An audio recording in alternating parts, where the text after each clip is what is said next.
pagi, Bapak Ibu, rekan-rekan sedang yang berbahagia. Namo Sangha Budaya, Namo Budaya. Iya, segar-segar pagi ini. Gak puasa kan? Saya kira lagi puasa. Oke, judul kita apa hari ini? Stres. Siapa yang lagi stres? Angkat tangan. Ada? Nggak ada. Berarti udah selesai selama. Kita bahas terus nggak ada yang stres gimana? Apa yang bahas stres ya? Siapa yang pernah stres? Angkat tangan.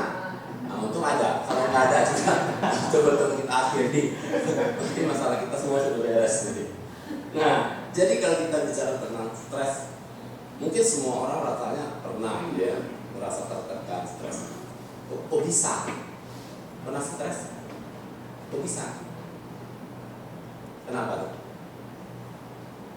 Lupa.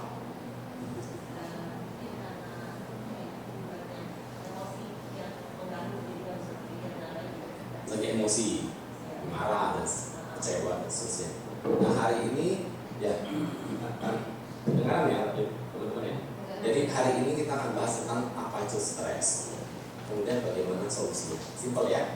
Ya. Jadi setelah ini ya Anda punya pilihan untuk tetap stres atau enggak. Tapi teman-teman semua sudah tahu nih kenapa kok kita bisa stres. Ya. Jadi kalau kita bicara tentang stres, siapa cirinya? Laura. Di sini siapa? Yeni ya, gampang namanya Laura Yeni. Kalau nanya anak muda, namanya panjang susah lagi kan. Laura Yeni ya, selesai gampang. Ya, kalau saya ambil satu contoh, saya lebih enak, lebih gampang kita pakai contoh ya. Oke, ini ada contoh misalnya di sini siapa Bapak Ibu teman-teman yang pengen uang? Nah, jujurnya 3 orang, sisanya pura-pura. Rasanya semua orang pengen uang. Oke, ya, Laura, pengen uang nggak? Masih mikir pakai lama lagi. Jawab pengen tadi bilang serakah, nggak pengen memang pengen banget kan gitu. Oke, kita dengan uang ini hari ini kita bahas 5 hal ya penyebab stres dan solusinya bagaimana. Ya, ini perumpamaan aja bagaimana dalam hidup kita bisa stres. Laura berharap punya uang, Yeni berharap dapat uang, semua berharap dapat uang. Stres yang pertama, kalau nggak dapat gimana? Kecewa. Stres nggak? Stres ya. Hal pertama, Bapak Ibu teman-teman adalah ketika kita berharap tapi nggak mendapatkan. Sering terjadi. Anda berharap dapat keuntungan, nggak dapat keuntungan. Siapa yang buka restoran ya berharap dapat banyak pelanggan, ternyata 3 bulan tutup. Berharap yang sekarang lagi ngetren ke food blogger ya, berharap dapat review yang bagus, tiba-tiba keluarnya ulasan yang negatif. Kecewa? Stres. Berharap Anda datang makan enak, ketemu paku. Stres? Stres. Akhir-akhir ini ya begitu banyak orang stres kan.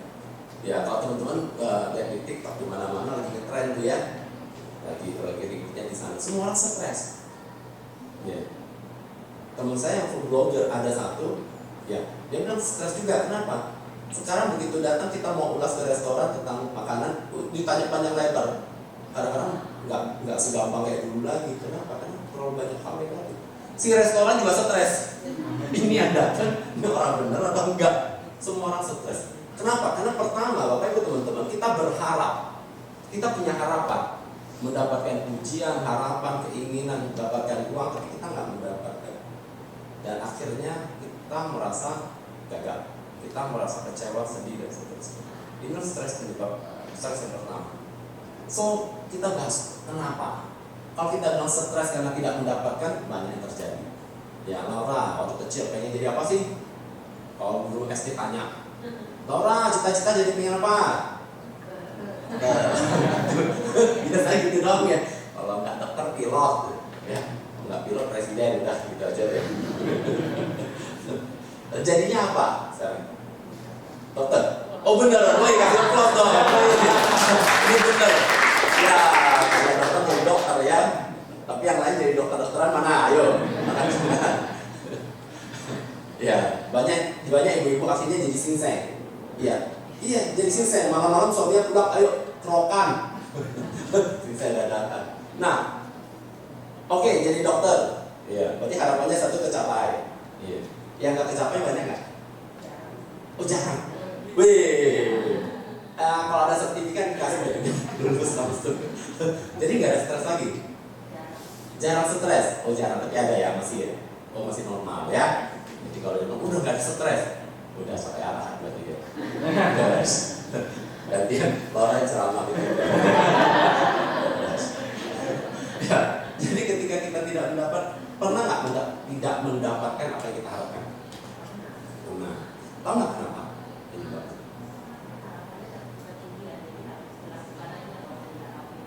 Jangan diharapin, jadi nggak punya harapan.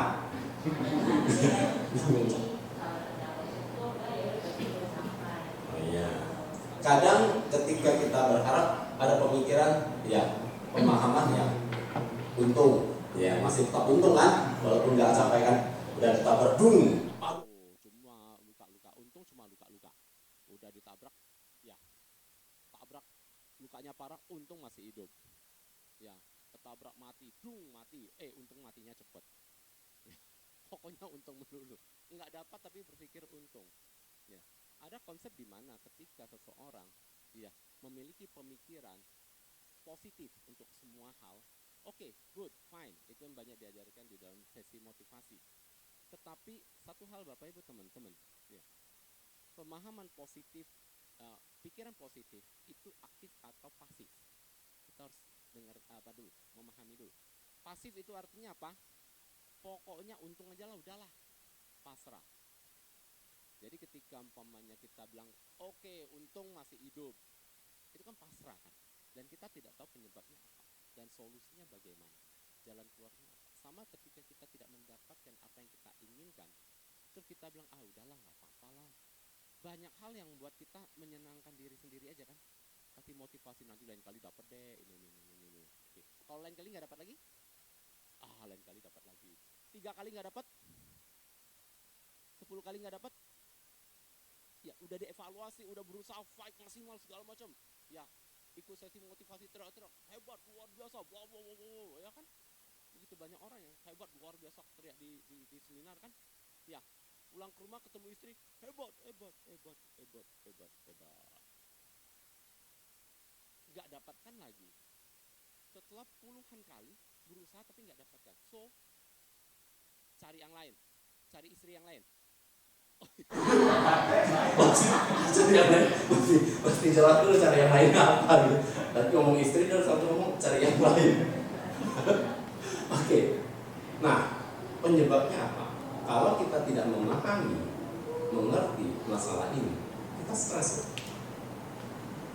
Kita sudah semangat, usaha, kerja keras, rajin, pagi, bangun, semua teori di buku sudah kita jalankan. Tapi belum tentu bisa mendapatkan hasil yang kita inginkan. Benar? Ya, teorinya usahakan lagi, usahakan. Orang bilang banting tulang, tulangnya udah dibanting, tetap nggak dapatkan. Kalau kita tidak memahami, maka kita akan stres. Akhirnya nggak putus asa, stres banget loh.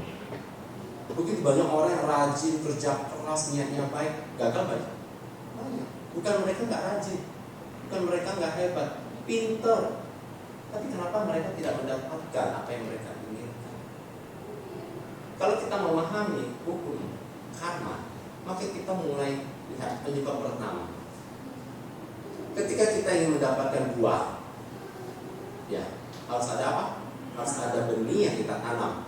Kalau mau dapatkan buah cepat, ke pasar, langsung beli kiloan. Tapi dalam hukum karma nggak bisa begitu.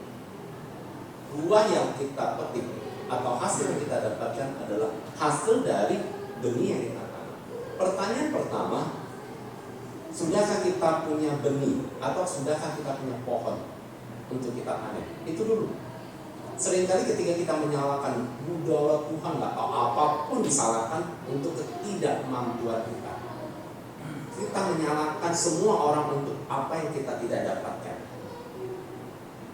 Tapi kalau dalam pemahaman Buddha, Dharma, aktif itu artinya apa? Setelah kita mengetahui kita nggak dapat nih, berharap tapi nggak dapat, kita mulai lihat kembali. Kita sudah punya cukup benih karma baik atau tidak? Kalau tidak, yang perlu dilakukan apa? Pertama, tanam.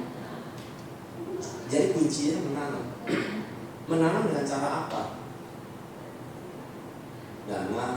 Berdana itu adalah menanam yang pertama, ya. Bermurah hati, murah hati. Kemurahan hati ini bukan hanya bicara tentang materi, segala hal. Ya. Nah, menanam ini adalah memberi. Apa yang kita sudah lakukan dalam hidup kita? Kalau kita tidak cukup memberi atau tidak cukup menanam, kita nggak punya cukup pohon untuk bisa kita panen.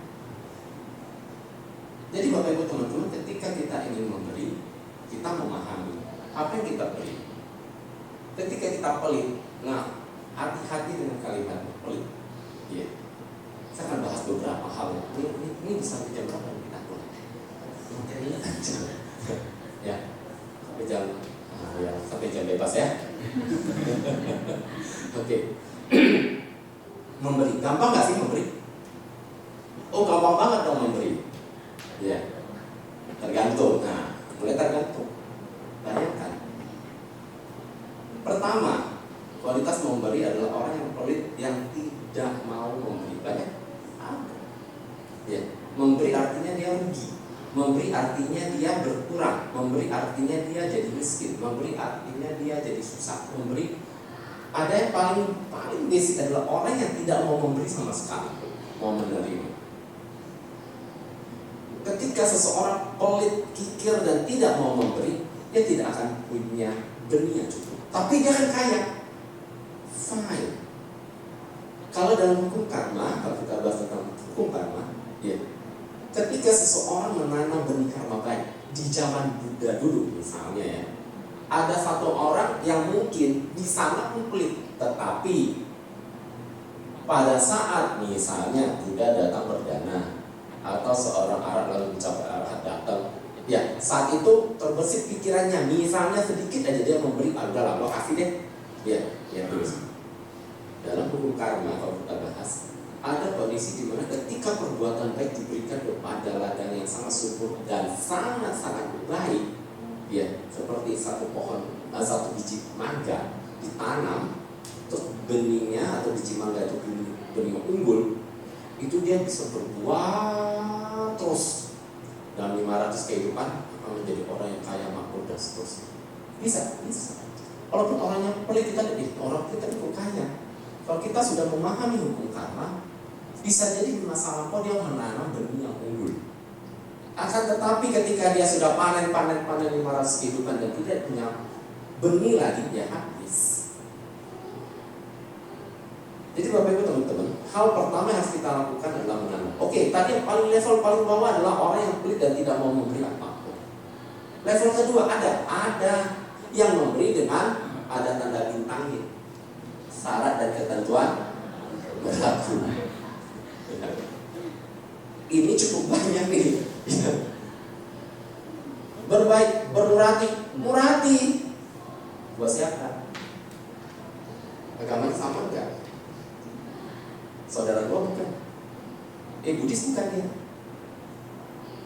Ini sudah bermurah hati, oke.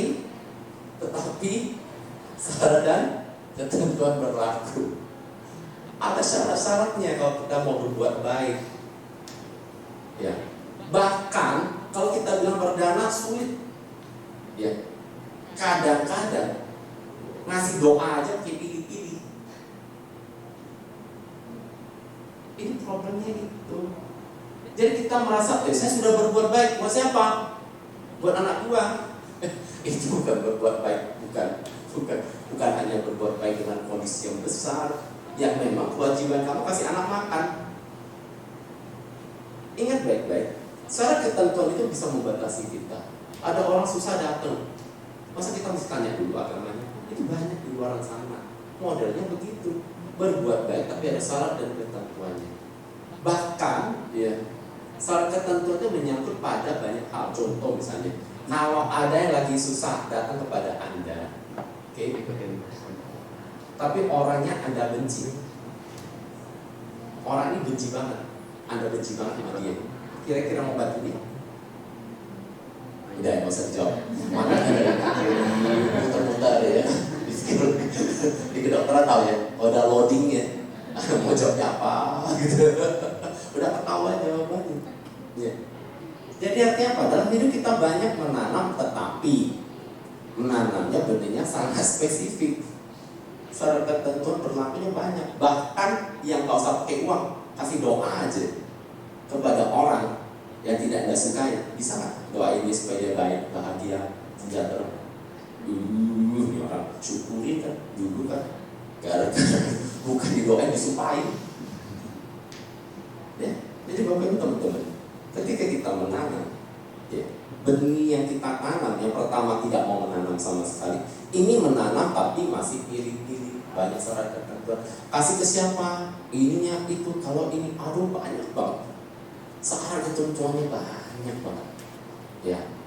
Kemudian yang ketiga adalah orang yang menanam dan dia lakukan dengan gembira, bahagia. Nah, kita akan lihat yang menanam ini, ya, akan, kalau sering kita bilang berdana harus baik sebelum, sesudah, saat dan sesudah. Apa maksudnya? Dan ini berpengaruh pada yang namanya benih kita. Kalau kita salah menanam dengan kondisi batin yang tidak tepat, benihnya tidak cukup. Ada banyak orang yang bilang, oh saya sudah banyak berbuat baik, vihara, dana ini dan kenapa hidup gue masih susah? Nah, dia seringkali lupa. Oke, tadi yang 1, 2, 3 tentang syarat tertentu. Sekarang sebelum berdana, bagaimana pikiran sebelum berdana? Ya. Ketika kita sudah menyiapkan dana dengan baik, contoh, sudah menyiapkan dana dengan baik. Kemudian ketika kita ingin berdana, ini sebelum berdana saja, ya. Bahkan yang kita bilang, misalnya ke anggota sangga, ke anggota sangga kita berdana, sudah niat baik kan? Kadang-kadang umat milih bante. Bante ini nggak datang, yang datang bante yang lain. Kadang-kadang niatnya udah beda. Aduh, kok ini nggak datang sih? Sebelum berdana saja seringkali niatnya belum tentu baik. Ya. Jadi ketika kita berdana, apa yang kita danakan, kita niatkan dengan baik apa tidak. Contoh ketika kita lagi berdana tuh, misalnya ya, tadi misalnya, apa namanya? Laura mau berdana kepada orang, ya, lagi berdana nih, terus ke pengemis, saya kasih 10.000. Terus saya bilang dari samping, Laura, lu kasih orang pengemisnya, nanti jadi makin males loh dia. Nyesel nggak? Enggak. Berapa banyak orang bisa menyesal?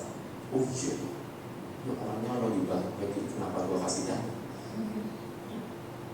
Ketika berdana orang bisa menyesal. Dan setelah berdana, ya masa kasih berdana, ya Laura misalnya kasih orang berdana nih, niatnya baik, baik, ya. Ketika berdana terus saya bilang, ini orangnya mah suka nipu, kamu bantuin dia, ngapain mau bantuin dia? Saya ngomong gitu. Di sana ketika muncul penyesalan, maka benih yang kita tanam ini nggak maksimal lagi. Ya. Setelah berdana, dulu 10 tahun yang lalu, ya, Laura saya lagi saya lagi susah minta bantu ke Laura bantu. Ya, setelah 10 tahun lewat, sekarang Laura susah nih minta bantuan ke saya. Kapan bantuin lu? Apa aja? Gua nggak bisa bantuin lu. Padahal lu tahu, kamu tahu gua bisa bantu. Sakit hati? Dikit. Ngomel? Banyak. 10 tahun yang lalu itu yang kalau gua bantuin ngomel panjang lebar. Masuk di Facebook, Instagram. Kita sudah nanam 10 tahun yang lalu dengan niat baik. Tapi kita bisa rusak tanaman kita sesudah berdana. Sesudah kita berbuat baik, kita bisa rusak tanaman atau pohon karma kita. Jadi Bapak Ibu teman-teman, Pertama, ketika kita tidak mendapatkan apa yang kita inginkan, kita nggak mendapatkan hasil yang sesuai dengan apa yang kita inginkan. Coba evaluasi kembali. Bisa jadi di masa lampau yang tadi, cerita-cerita tadi ini banyak sekali. Pohon yang kita tanam pun pada akhirnya tidak bisa berkembang, dan sampai hari ini belum berkembang. So, apa yang harus kita lakukan? Yang bisa kita lakukan pertama, berbaik untuk tanam, berbuat baik sebanyak-banyaknya. Jangan terlalu banyak milih, karena kita nggak pernah tahu siapa yang membutuhkan. Ternyata yang kita dana, misalnya ketika kita berdana pada orang yang memang membutuhkan dan dana yang dapat kita nggak tahu. Bonus. Tapi kita lakukan setiap waktu, ada kesempatan apapun. Ya. Kalau yang paling mudah, Bapak Ibu teman-teman bisa lakukan adalah siapkan uang receh. Ya. Taruh di mobil, di kantor, ketika kita keluar taruh aja uang receh. Pokoknya ketemu orang yang kita ini ketemu tukang sampah atau dan jangan pikir nanti ya kalau dia mau uang dia kembali uang gitu. Jangan pakai syarat ketentuan terlalu banyak, udah gitu aja. Niatkan aja, kasih. Mereka pada saatnya mungkin butuh, ya sudah. Clear. Ketemu masalah apapun, niatkan untuk bantu. Niatkan dulu. Kalau Anda belum bisa bantu, niatkan bantu. Jangan nyusahin orang kalau Anda nggak bisa bantu. Ini udah nggak bisa bantu, diomelin lagi. Ya. Dinasehati, gua kan nasehatin dia, bukan, lu omelin dia. Jadi ketika orang butuh bantuan sudah. Kalau Anda nggak bisa bantu, mending diem. Kadang-kadang mulut kita ini super tajam. Ya. Allah, lu mah dulu yang minta bantuan ke orang, padahal lu yang dulu jahat. Orang datang minta bantuan kamu, kau nggak dikasih, ya sudah. Diomelin, panjang lebar dinasehati. Nggak perlu seperti itu. Kenapa? Karena Anda membuat karma buruk lagi. Udah nggak bantu orang, buat karma buruk lagi. Mulut adalah sumber rezeki, mulut adalah sumber penderitaan juga, sumber musuh juga. Hati-hati, ya. Oke, nah pada tahap ini Bapak Ibu teman-teman kita sudah memahami. Ya, lakukanlah perbuatan baik setiap hari. Kan gua ada tabungan tuh, ya, ada celengan. Siapa punya celengan di rumah? Ya, ada. Celengan, ya kan? Ada yang celengan, taruh, ya. Plung sampai akhir bulan. Celengan. Ya, ini lagi susah, pinjam dulu ya. Kan gitu ya, celengan harus kasih. Ya, bukan celengan itu tempat nyimpen uang buat cadangan.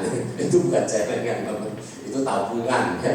Nah, celengan harus kita berikan buat apa? Kalau kita nggak sempat keluar, kita setiap hari berdana. Ya. Lakukan setiap hari. Kenapa? Karena dana ini perlu lakukan sesering mungkin, bukan sebesar apa, tapi sesering mungkin. Oke? Jadi mulai sekarang teman-teman, usahakan kalau kita mengalami sebuah kondisi yang sulit, ada orang miskin bilang, ya yuk berdana yuk. Makanya makan aja susah, suruh berdana. Tapi kalau kita sudah memahami bidadari, kita bertanya baik, kenapa dia miskin? Karena dia pelit, nggak mau berdana. Ya. Jadi kalau umpamanya dalam kondisi sulit, dalam kondisi susah, keuangan apapun, apa yang harus dilakukan? Apa yang kita lakukan? Berdana. Ya. Jangan makin pelit makin susah. Berdana ini nanti ada banyak nih faktornya ya, ada materi, ada pemahaman, itu nanti kita nggak bahas. Ya, tapi intinya pertama adalah apa yang teman-teman kita memahami kalau kita belum mendapatkan apa yang kita inginkan, tanamlah benih. Kalau Anda ingin mendapatkan satu contoh menarik, ya, teman saya, ya, kita di satu sesi dia pernah cerita, dia belajar di Diamond Cutter, mungkin teman-teman yang pernah dengar Diamond Cutter Club, belum pernah ya, DC, ya DC itu adalah kelompok mereka membahas tentang sutra intan, ya, Diamond Sutra. Jadi di sana diajarkan bagaimana seseorang bisa menanam sesuai dengan ikhwan. Slogan mereka ikhwan. Jadi ada satu yang susah dapat jodoh, setiap kali dapat jodoh dengan pacarnya nggak lama putus. Ya, dia udah 34 tahun. Bolak-balik. Dia jelaskan di sana ya bisa jadi karena dia tidak ada connecting dengan jodoh ini. Apa yang dilakukan? Ya, setelah diskusi tersebut disarankan dia pergi ke rumah jompo. Setiap minggu ke rumah jompo minimal 2 jam. Gak ada kaitan. Ternyata di rumah jompo dia kan harus melayani oma, opa, ngambilin makan, cerita dan seterusnya. Di sana belajar untuk berbalas asih, sabar. Oh ternyata selama ini dia kurang sabar hadapi pasangan. Menanam sebuah sikap karakter di rumah jompo. Ya, sekarang udah beda orangnya. 3 bulan kemudian dia dapat jodoh, berikutnya dia beda. Ini ceritanya. Mungkin kita kelihatan nggak ada hubungan, tapi hubungannya erat sekali. Ketika dia ke rumah jompo dia kan sabar, oma opa dengerin. Ya, lagi pacaran ketemu pacarnya ngomel, nggak sabar. Nah lama-lama dia sabar. Ya. Ada kaitan, ada. Jadi menanamlah banyak hal. Ya. Ada ketika orang lagi sulit, saya bilang kamu harus belajar backing. Itu menanam juga. Karena ada saat-saat dimana ketika seseorang lagi sulit, ya dibutuhkan adalah energi yang mungkin nggak kelihatan, tapi bisa jadi dari semesta. Ya, jadi banyak sekali yang kita bisa lakukan. Oke, itu yang pertama ya. Jadi kalau kita nggak mendapatkan sesuatu,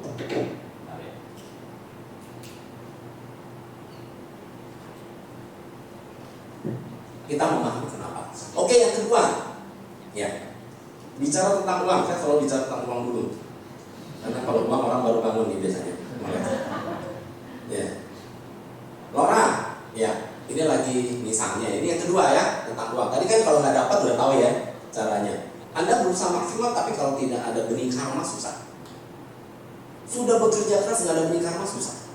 Artinya apa? Belajarlah menanam dan lakukan setiap saat, setiap waktu, setiap hari. Ya, siapkan uang receh. Kalau Anda nggak banyak, siapkan uang receh. Fine, gitu. Tiap hari ketemu orang yang susah, bagi-bagi. Atau Anda beli makan, atau Anda masak makanan. Nanti sore misalnya bagi ke yang pinggir jalan. Apapun lakukan setiap hari. Oke, itu akan membuat karma-karma beli karma Anda muncul. Kapan berbuahnya? Tahu, tapi akan muncul pada saatnya.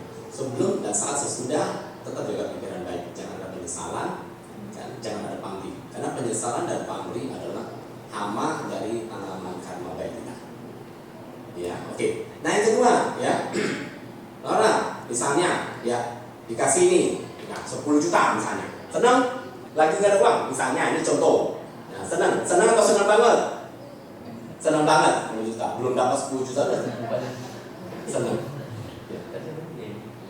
Nah, Yeni, ya, oke, senang kan? Senang, ya. Sekarang Yeni dapat 100 juta.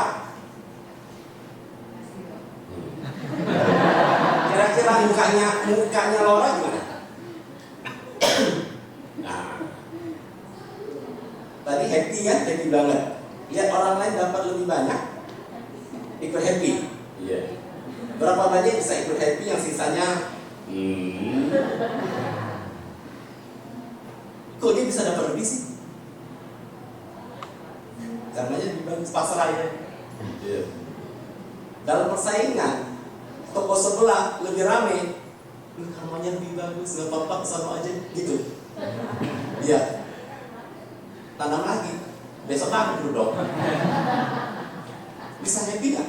Bapak Ibu teman-teman, ketika kita melihat orang lain dapat lebih banyak, apa yang terjadi dalam siapa yang tadi bisa, oh ikut happy nih, dapat 100, dapat orang lain semua dapat 100 juta, kamu cuma dapat 10.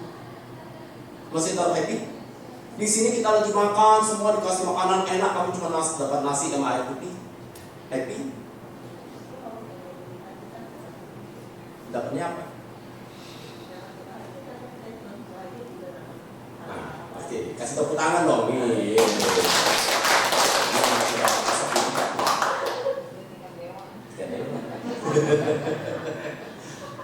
Berapa banyak di antara kita masih bisa happy? Happy nggak kalau orang lain bisa dapat tadi misalnya?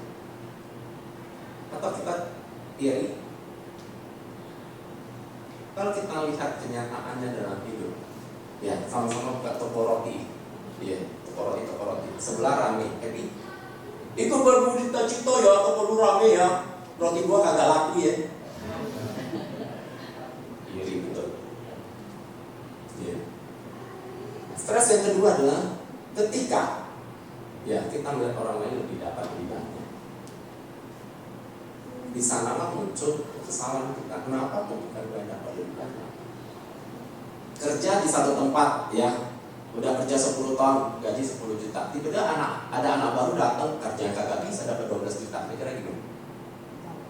Oh, itu baru cita-cita buat kamu anak baru. Bisa? Kesel nggak? Komplain ke bos nggak? Berapa banyak orang bisa terima semua keadaan dengan fine, baik. Stres nggak? Kamu nggak dapatin apa-apa, orang lain dapat. Padahal prestasinya nggak ada. Kamu sudah jadi ketua panitia, hebat, luar biasa, yang dipuji orang lain. Stres nggak? Oh, tahun depan tuh, cuma angkat gua lagi. Organisasi pecah, rumah tangga pecah, hubungan saudara hancur. Kenapa? Kenapa lagi? Karena bukan gua itu orang Medan dulu. Itu nggak terima gitu. Kalau orang lain bisa lebih baik, sulit lah, percaya. Tidak mudah menerima kekalahan. Kalau terima kemenangan gampang, terima kekalahan, terima kerugian, orang lain lebih untung, tidak semudah itu. Stres kedua adalah ketika kita melihat orang lain dapat lebih. Kita dapat, mungkin kita dapat, tapi sedikit, dan itu membuat kita stres. Jadi kalau kita memahami budaya, pertama tadi kalau kita nggak mendapat, oke, karena diri kita sendiri. Sekarang kenapa ada orang lain bisa mendapat lebih banyak? Kalau kita tidak memahami hukum karma, kita stres loh, luar biasa stres. Ya. Ada orang yang udah jahat, sudah suka menipu, tapi hidupnya bahagia, banyak uangnya. Gua hidup udah jadi jujur, orang jujur, dia mau dibawa. Kan ada istilah tuh, kamu menjadi orang jahat aja biar kaya. Ya. Sampai ada istilah begitu, kenapa? Karena stres. Melihat dunia ini nggak adil. Orang baik kok dipercaya melulu sih, susah benar. Jadi orang jahat kok kaya. Jadi kadang-kadang kita jadi frustasi melihat kondisi. So jawabannya apa? Buddha Dharma memberikan jawaban simpel sederhana. Ada bagian karma setiap orang yang berbeda.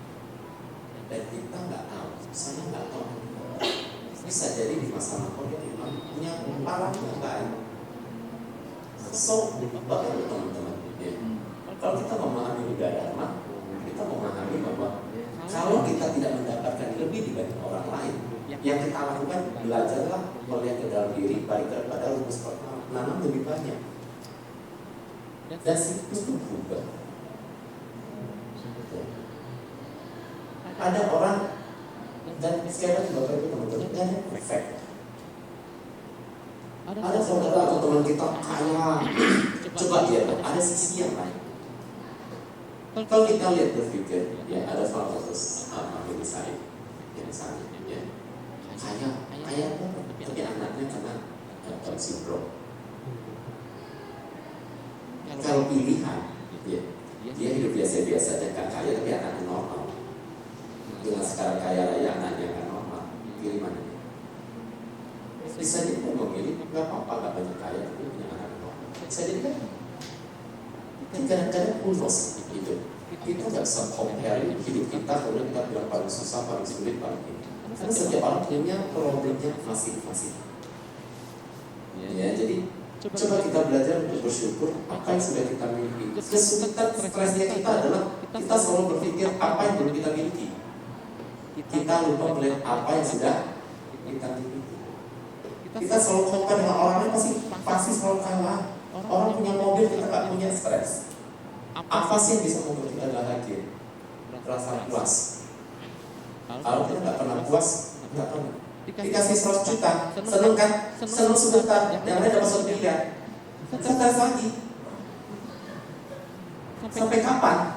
Sampai kamu menang di antara semua orang. Itu yang terjadi. Yang membuat orang bahagia seringkali dia harus menang. Yang korupsi adalah bukan kaya. Udah kaya belum? Tapi kenapa masih tetap korupsi? Karena masih ada yang lebih kaya dibanding dia. Dia nggak puas. Punya uang sekian ratus miliar masih belum puas, mau sekian triliun masih belum puas. Orang paling kaya misalnya di Amerika Elon Musk, ya, masih dia bilang saya belum masih ada ujung, belum ada ujungnya. Terus sampai kapan?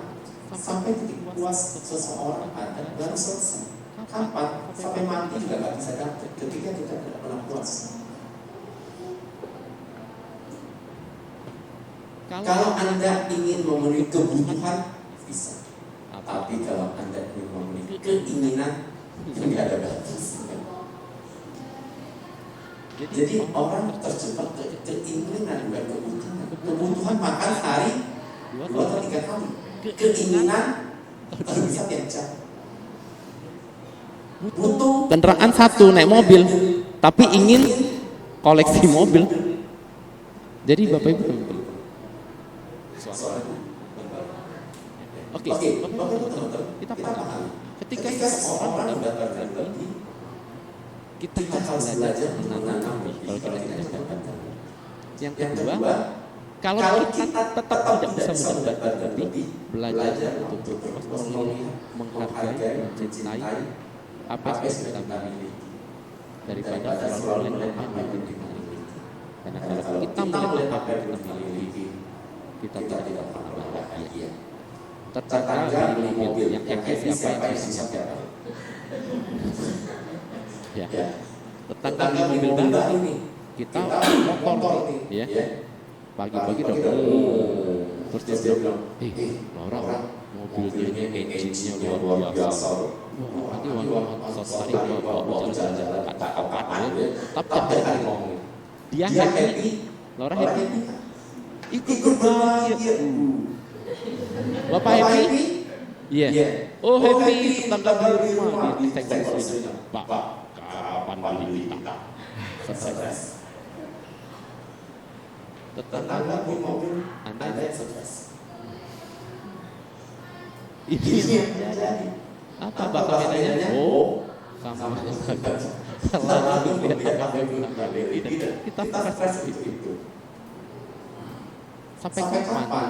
Sampai Anda puas. Anda puas belum tentu selesai. Istrinya puas. Ya, istrinya nggak puas gitu. Ya kan? Jadi, kalau gitu, ya cari yang lain.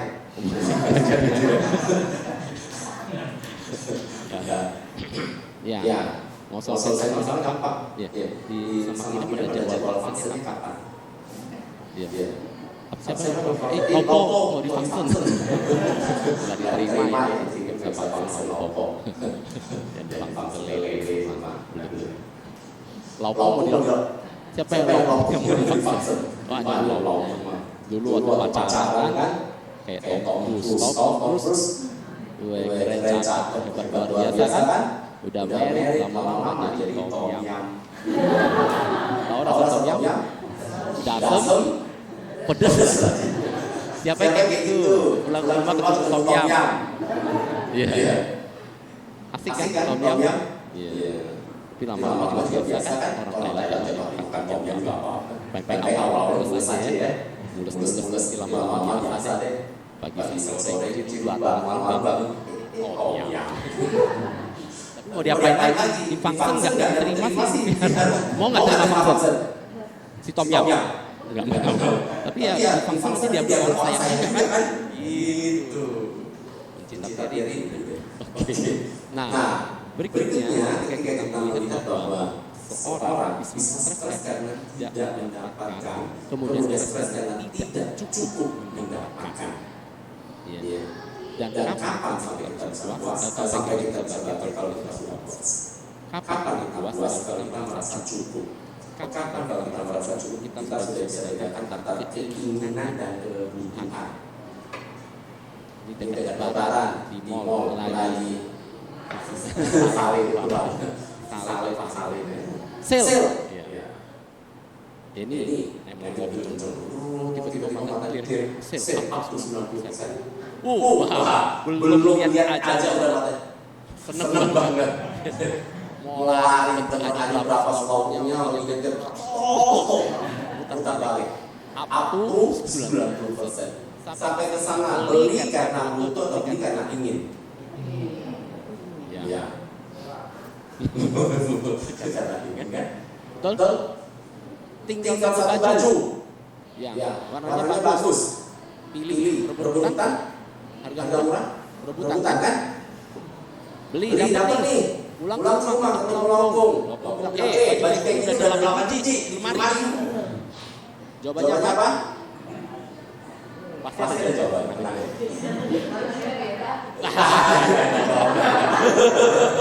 Waktunya nggak ada hari ini. Jawabannya ketahuan dulu. Pokoknya ada rendahnya. Ya pokoknya ada jawabannya. Habis beli dipakai maunya. Emang bisa pakai lapis baju. Butuh atau ingin tuh? Sampai kapan? Bahkan ketika kita rebutan orang lain dapat, kita nggak dapat yang seru. Sama. Iya. Hayangkan loh. Karena kita mau beli hasrat keinginan nafsu. Nggak selesai aja. Dan kita dari orang lain bisa dapat. Waduh itu problemnya. Ya problemnya itu berulang-ulang. Mata keranjang. Lain kalau mata keranjang katanya ya. Oh iya. Kalau itu mata keranjang kan pokoknya pakai keranjang, sekarang mata troli ya. Nggak dibinggung nggak pakai keranjang lagi ya. Mata troli ya ganti ya. Oke. Nanti itu yang kedua. Sekarang yang ketiga adalah kenapa seseorang bisa stres. Tadi misalnya punya uang. Oke. Uang. Coba selipin di mana? Selipin di mana hilang. Oke. Apa yang kita miliki hilang? Stres kan? Stres. Ini yang ketiga ya.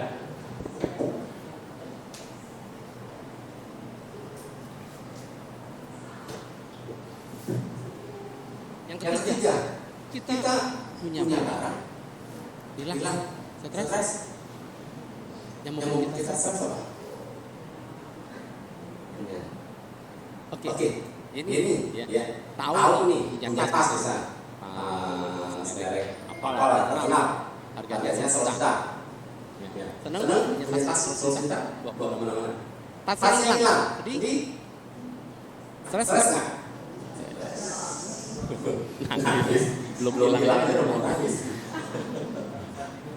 Iya. Sekarang pertanyaannya, tasnya hilang, tapi dia nggak tahu. Stres? Nggak stres. Sekarang ini tahu tas 100 juta hilang, tahu stres. Tasnya orang. Tasnya orang.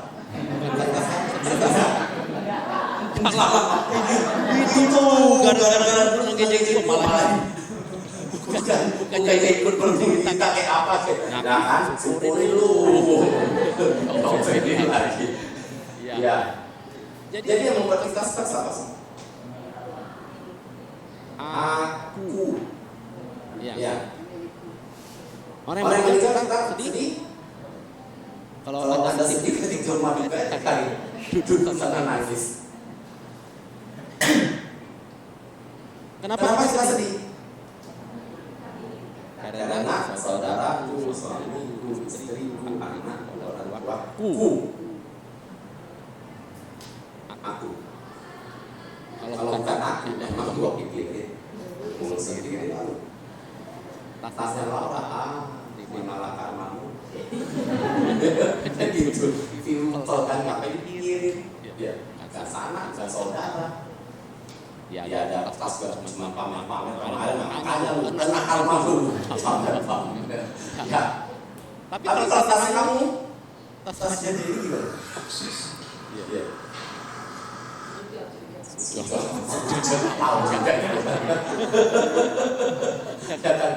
Bayangkan ketika kamu hilang, si Laura mau makan syukurin lagi. Kira-kira gimana rasanya? Sakit? Sakitnya dari mana? Nah, bisa bayangkan ketika seseorang ya kehilangan, dia dia merasa sakit nih. ya Ya, apalagi apalagi diomongin orang lagi kan, diejek diejek lagi. sakit Sakit banget. banget. Nah, kehilangan. So, kalau kita memahami hukum dharma, Buddha dharma jadi penting. Kenapa kita stres karena kehilangan? Karena kemewahan. Apapun yang kita lakoni pada akhirnya akan ancam, akan berubah, akan terpisah. Apapun dia, Anda nggak bisa bawa itu sampai kemana-mana. Pada titik tertentu, apa yang Anda miliki akan menjadi milik orang. Anda boleh rawat dengan baik, simpan dengan baik. Pada akhirnya ketika Anda punya orang lain, bukan misalnya Anda, kita hanya pinjam pakai. Sebesar apapun rumah Anda, ya yang pinjam pakai. Tidak cuma nama Anda. Sisanya, pada akhirnya ketika nanti 100 tahun kemudian, siapa yang masih mengingat Anda? Masih ingat engkau? Engkau punya Bapak? Acol masih? Acol punya Bapak? Terus, siapa kita? Siapa aku? Apa punya aku? Kita menangis hari ini, besok juga. Ya, ada yang bilang, belum 49 hari, selesai. Siapa lagi masih bicara tentang akong kita dulu? Siapa yang masih ngomong papa kita? Ya kan? Anak kita masih ngomong acolnya? Udah enggak. Sudah selesai. So kita hanya sebuah proses datang, lahir, berkembang, buang, sakit, mati, selesai itu doang. Itu aja. Jadi kita memahami yang hilang dari diri kita apa? Mengatakan kata yang membuat itu menjadi sulit. Apapun Bapak Ibu teman-teman, ketika kita lakati semakin kuat kita lakati, semakin sulit kita terpisah, semakin sakit kalau kita kehilangan. Siapa yang bucin? Yo, ada yang bucin nggak? Anak muda sekarang. Oh ada ya? Lagi bucin. Belakang ada bucin. Tahu kan bucin kan? Bucin sama. Dulu ya ada anak sekarang kan? Ya dulu juga gitu. Enggak ya? Ya.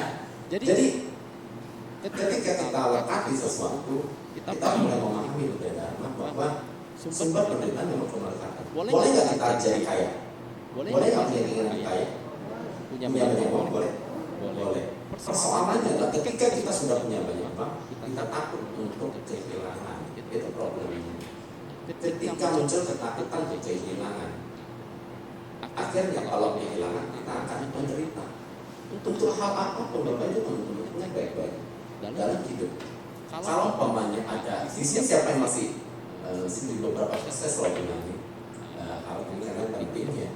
Di sini masih menangisi atau merasa sedih dengan orang yang ditinggalkan kita. Ada? Masih sedih? Oke. Ada ya? Fine. Orang manusia fine. Tapi kalau misalnya serpihan pada akhirnya membuat kita nggak bisa move on, kita harus mulai belajar Buddha dharma lebih memahami apa itu hubungan suami istri, atau ketika kita bertemu dengan seorang apa itu jodoh. Kita harus mulai memahami.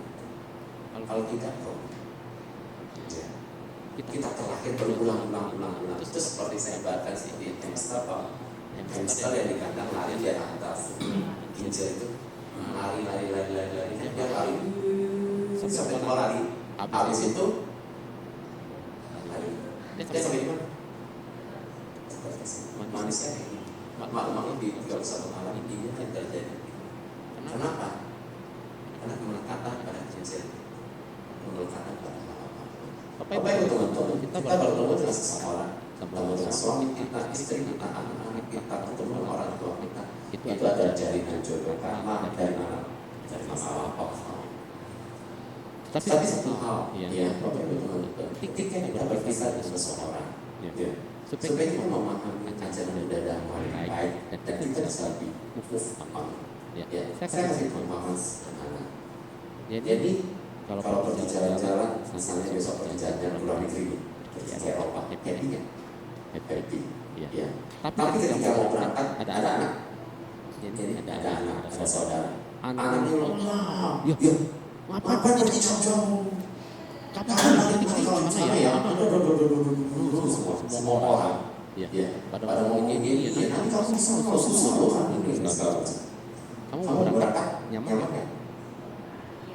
Kepikiran, Kepikiran, terus tetap tetap jalan jalan ke ke sana. Oke, begitu mendarat di sana, ya, di sini sudah calling, kapan kamu balik? Kamu gini ya, nanti kamu sana kamu sini. Kira-kira ini bisa main, bisa happy kan? Iya, Pak Tenang kan? Kalau di sini ngomong, ya, kamu bisa happy, iya, iya, nikmati waktu kamu, don't worry, jangan khawatir apapun yang ada di sini, tenang, kira-kira happy kan? Nanti pemahaman itu, sedikit, ya. Jadi ketika saya menghadapi misalnya, saya meninggal, ini meninggal, saya selalu berdoa, saya selalu berdoa. Ya, temukan jalan untuk kehidupan kelahiran kami yang lebih baik. Kalau kami yang salah lakukan, saya berlimpah jasa, ya kita doakan. Tapi don't worry, apapun yang ada di sini. Karena di sini semua sudah bisa melalui masalah mereka. Kamu jalan temukan yang terbaik di sana. Happy. Karena kalau makhluk ini berada pada posisi terlahir ke alam peta, dan dia masih ada di sekeliling kita, mendengarkan keluhan kita, tangisan kita, apapun dia jadi sedih, dan dia mengeluarkan. Ada sebuah cerita menarik di Thailand. Jadi ada lumpuh. Ini adalah di buku tentang karma, ya, ada satu buku karya Cikaman yang ada Cikaman apa. Oke, di sana ceritakan ada satu ibu-ibu dia sangat rajin berdana mempersembahkan dana dan membantu kota Sangga. Jadi kalau para ibu datang pagi berbeda patah, misalnya masih ada yang dapat makan itu, ya si ibu ini menyediakan daging air, menyediakan minuman segala macam. Ya. Dan dia selalu setiap kali menyediakan perlengkapan untuk minum, jadi air dan seterusnya. Ketika suatu hari meninggal, ya, para ibu datang bacakan doa, itu dia. Dan semua orang meyakini si ibunya terlihat amat hati. Berbuat baik, itu baik. Sampai ketika sudah kremasi, yang rombongan ibu dalam perjalanan tiba-tiba ada suara lumpuh. Itu suara si ibu itu. Dia lumpuh punya kemampuan untuk melihat waktu ini. Dan ibu ini biasa berdana. Iya. Karena ibu lahir di mana? Ada di mana? Saya ada di alam peta. Loh, bisa kalau peta. Saya datang ketika saya kremasi, saya pimpin langsung dan saya bacakan doa. Saat itu nggak dengarkan semua. Enggak. Kok bisa? Kok bisa terlahir di alam peta? Ibunya jawab apa? Saya tidak tinggalkan anak cucu saya. Mereka harus saya jaga. Saya tidak tega tinggalkan mereka. Bayangkan kemelekatan orang lain pun kalau dia melekat, dia berasa berada di area itu terus, nggak bisa kemana-mana. Bisa jadi ketika dia meninggal, anak cucunya selalu berharap, jangan kemana-mana sih, kita dulu. Jadi tidak tega gitu. Akhirnya apa? Dia terperangkap di sana. Jadi kalau mungkin kalau betul-betul yang hari masa sedih, selalu memanggil, datang, udahlah, let go, ya, lepaskan. dia dia bisa bahagia, kita juga bisa bahagia. bahagia. Clear. Jangan Jangan lagi mau tarik terus gitu. Dia pas mau melahirkan dia berikutnya. Ketika di sini masih kesadaran satu orang lain. Ya, jadi kita nggak boleh egois pikirin kita. Kita pikirkan juga. Ya. Cuma Tadi perumpamaan. Anda kayak orang pelajaran tapi digantung terus dengan soal bayi kamu tarik kanan kamu ini nggak saya selalu ajarkan ke teman-teman ke saudara juga. Kalau sudah mendengar sesuatu jangan bangun terus, jangan diingat dalam let go. Sehingga dia juga merasa lega, mengalir dan dia bisa kaya kembali dengan baik. Ya, ini mudah-mudahan bisa memberi masukan ya. Nah, yang keempat, ini sebenarnya apa ya? Saya sedikit ya. Bagian yang ketiga tadi kita sudah tahu yang satu tidak mendapatkan, yang kedua orang lain mendapatkan lebih banyak, yang ketiga adalah ketika kita kehilangan. Dan kalau kita kehilangan kita paham. Ya. Apa sih yang hilang di dunia ini? Kalau kita nggak memahami bahwa yang hilang di dunia ini adalah bagian dari sebuah proses ketidaktertawa. Kita nggak sama dengan rezeki yang kita terima. Tiba-tiba muncul. Ada dapat proyek atau dapat hadiah. Dari mana sih munculnya ini semua? Dari mana? Iya. Dan ketika kehilangan pun ya seperti itu. Keinginan kita hanya untuk mendapatkan dan tidak mau kehilangan itu membuat orang menderita. Jadi belajarlah lepas saja. Mungkin kelihatannya berat ya. Tetapi pada saat ketika kita seseorang meninggal, teman-teman ingat baik-baik. Ketika seseorang meninggal termasuk diri kita, belajar lepas. Kalau tidak bisa lepas, kita bisa terikat pada kondisi real yang mudah. Peta itu kan melekat. Binatang bisa juga karena mereka melekat pada kemarahan, kecewaan, kebodohan. Jadi Bapak itu betul-betul kelahiran amal Bapak itu disebabkan karena banyaknya kemelekatan, terutama misalnya ketika kita bicara neraka. Siapa di sini masih punya dendam? Ada aku. Hati-hati dengan yang namanya dendam. Ketika seseorang meninggal, di sana muncul begitu banyak pemikiran-pemikiran kita kayak seperti film masuk. Dominannya apa? Saya benci banget sama si dia. Dia pernah tutur rasa kebencian, pikiran kebencian, kemarahannya muncul. Salah kemelekatan, hati-hati. Kemelekatan pada apa?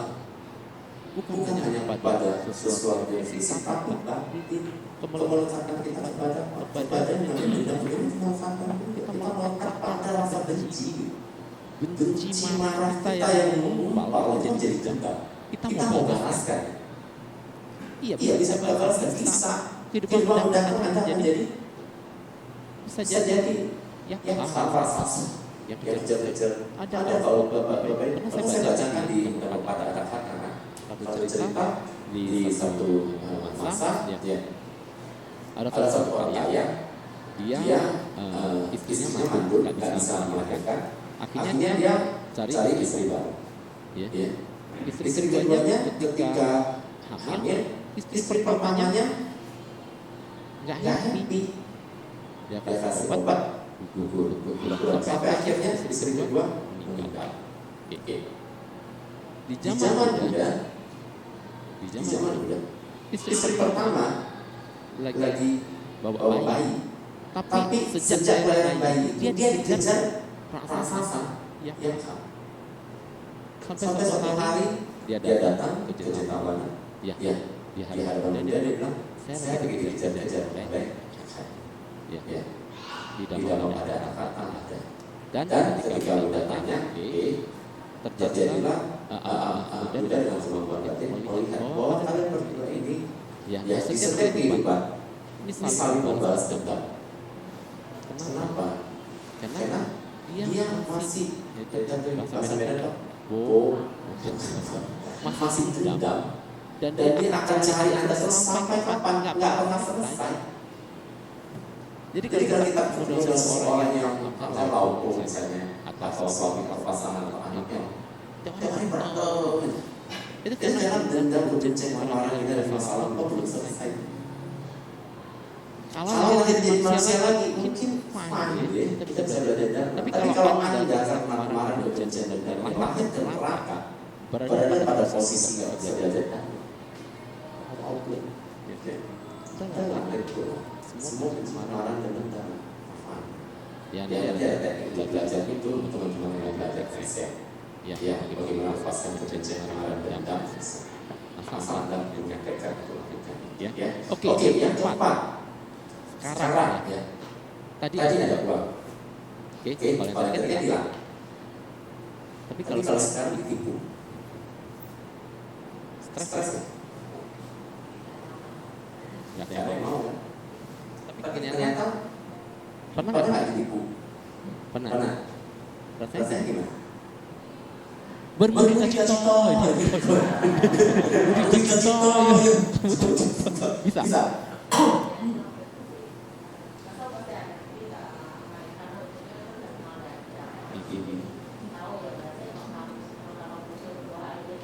Udah lucu ya. Besok dia lagi marah biasa aja. Saudara sendiri. Iya. Jadi besok datang ini lagi. Kalau itu udah bayar. Pinjam lagi. Kasih lagi. Yang teman-teman boleh nomor telepon orang berapa? Boleh. Boleh.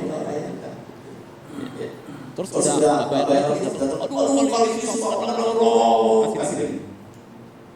kasih lagi. Oh, kasih aja. Oh iya, nanti kalau orang pinjam ya. Lama-lama kesel. Kita bilang kalau kita ditipu, habis ditipu, enggak ngomong terima kasih. Kadang-kadang kita bantu orang, dia nggak mau terima kasih, kita kesel. Oke? Udah nggak terima kasih, nggak bayar lagi, makin kesel. Udah nggak terima kasih, nggak bayar, kita diomelin lagi. Lu mah ayah ini cuma sampai mari sini, uangnya diambil, pergi diomelin lagi. Lu pelit itu. Sakit ya?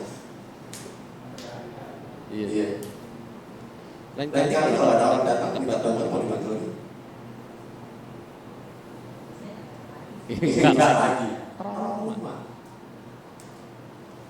Dalam hidup, ketika kita pernah ditipu, kita trauma buat bantu orang lain. Nanti kalau buat ditipu lagi gimana? Tidak.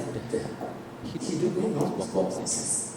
Ketika kita mengalami namanya sebuah kondisi yang buruk, itu dapat masuk ke dalam memori kita dan kita berbuat baik tadi. Ketika kita bukan yang pertama, kenapa banyak orang ketentuan berlaku? Karena kita punya pengalaman buruk. Saya sudah bantu orang, tapi ini orangnya yang gua difitnah lagi. Gua udah bantu dia, nggak tahu utang budi, gua lagi susah. Ya, gua minta bantuan dia nggak mau bantu. Banyak sekali yang mengalami traumatik ketika mau berkebajikan. Akhirnya apa? Kita jadi nggak mau menanam. Balik lagi ke yang pertama. Karena kita merasa kecewa, sedih, marah, kita nggak mau menanam lagi. Nggak menanam, nggak ada hasil. Jadi kalau kita ditipu, kita kehilangan apa yang harus kita lakukan. Bapak Ibu teman-teman, kalau saya pribadi, boleh ikut, boleh terserah.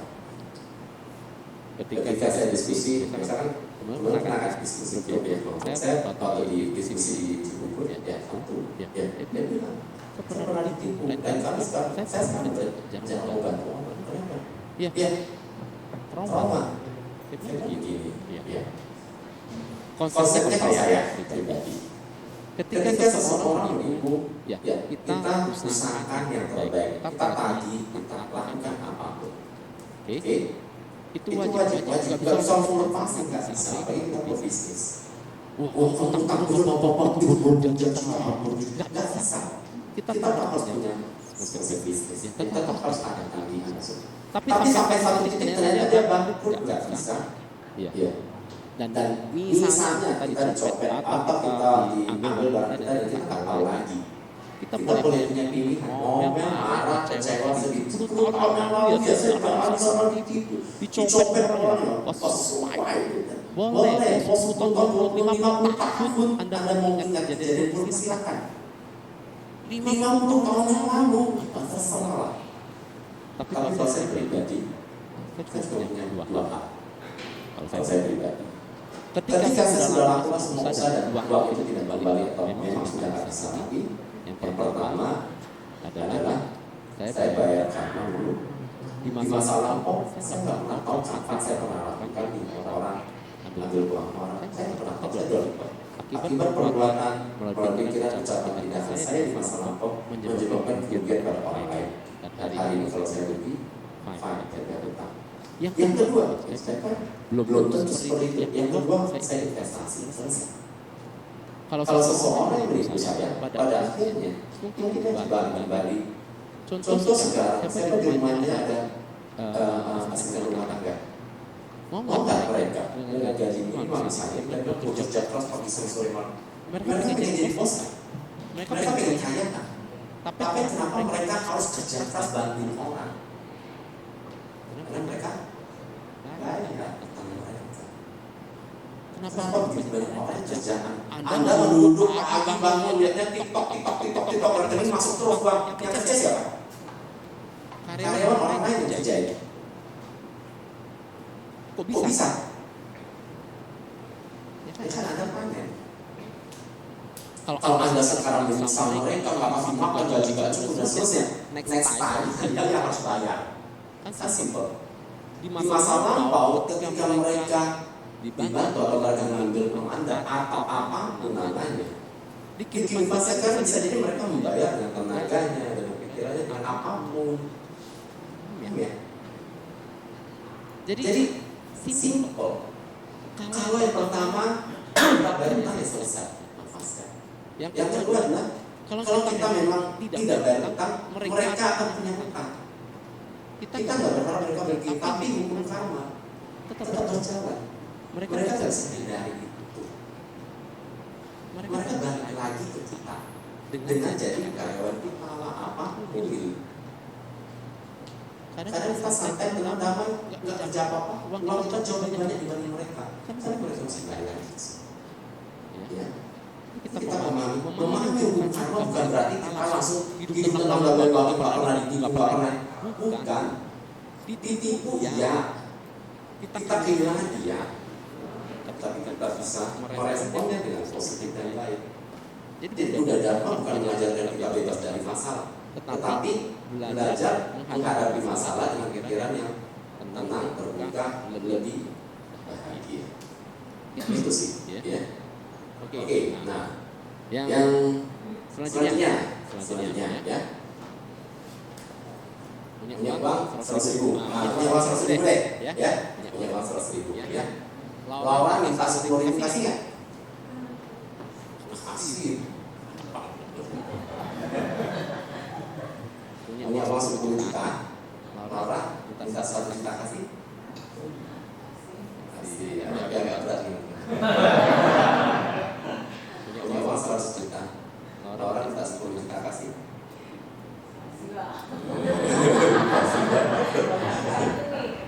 Wah, boleh sangat banyak nih. Ketika punya 100.000, 10.000 gampang nggak kita kasih? Uang kecil. 10 juta kasih 1 juta, mulai mikir lah ya. Nah, tadi mikirnya nggak mikir, sekarang dari detik mikir. Udah punya 100 juta, kasih 10 juta, mikirnya panjang. Loh, pakai nggak lebar terpikir pakai 30. Anjir banget tuh mikirnya. Semuanya sama nggak 10%. Tapi ketika keluar uang besar berat kan?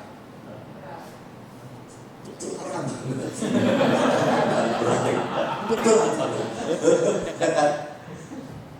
Jadi kadang-kadang saya selalu bilang soal mungkin memang rezeki kamu memang cuma punya 100.000 aja gitu, biar kamu happy. Kalau kamu punya 100 juta, kayaknya kamu udah gak happy. Iya. Hidup manusia kadang-kadang begitu konsepnya. Punya 100.000 happy. Wah, baterai hilang 10.000, 20.000 nggak apa-apa. Tapi kalau punya 100 juta, jangan 10 juta, 40 juta hilang aja. Berbagi. Lebih senang dapat 90.000 sisanya daripada dapat 90 juta. Itulah menyebabkan banyak dari kita nggak bisa dapat lebih. Kenapa? Karena kurang paham rasanya. Bukan pemelekatan, bukan lagi. Kasih uang kecil gampang. Nanti mau bantu kalau udah kaya ya. Kenapa orang kaya susah membantu? Karena uangnya udah gede. Bantunya saya. Waktu dia miskin bantu 10.000 gampang nggak? Dia punya soal cepet nih. Ini punya 100.000. Bantu 10.000 gampang. Kalau dia udah punya 100 juta, dia kasih berapa? 10 juta atau 10.000? 10.000 tetap. Oh, 100.000 ya. Ada 100.000. Dia punya 100.000 kasih cepat gampang. Udah punya cepat 100 juta jadi naiknya 100.000. Punya 1 miliar. Cepet bayar nih. Gak naik. Sama. Kursnya sama. Iya kan? Jadi salah satunya sudah dalam belajar dharma ketika seseorang kaya itu sulit. Lagi susah, lebih mudah belajar dharma. Lagi susah, japce. Lagi kaya, japce. Orang Medan tahu ya, japce itu makannya banyak. Kalau japce itu makan vegetarian. Orang Medan, sini ada orang Medan? Ada. Oh iya, tahu ya. Nah, nanti ditranslate ya. Ya. Kalau lagi susah cacai, ya kalau sudah enak cacicai. Ya, jadi benar-benar simpel. Ketika kita punya, bisa nggak kita berbagi? Semakin banyak seringkali syarat ketentuannya makin banyak. Karena kita makin takut kehilangan. Yang membuat kita stres apa? Miskin stres nggak? Stres. Kaya juga stres. Miskin stres karena nggak punya. Kaya stres karena takut kehilangan. Makin kaya makin takut. Nanti gue itu gimana? Nanti ini karena gue wah banyak. Susah. Jadi dalam hidup kita stres mulu pagi siang sore malam stres. Tengah-tengah ya. Tengah-tengah. Ya, ini pas ya. Pas-pasan cukup ya. Pas mau mobil ada. Pas mau pas-pasan cukup. Oke. Ya. Jadi coba kita tanya jawab ya. Masih ada waktu nggak? Ada. Oh, ada ya. Selalu ada. Nah, kita tanya jawab ya. Boleh. Ya, mau curhat juga boleh sini. Sesinya curhat. Ya. Ini boleh. Pakai mic ya. Perlu pakai mic nggak? Rekaman. Enggak, dia ada rekaman. Dia ada rekaman. Kalau rekaman kalau suara bagus. Oh ya, ini dulu, mungkin video ini. Dan cepat, coba pasang. Kalau ini rekamnya nggak masuk. Kalau ini mau kasih saya atau gimana mau? Ini masih Imlek kah?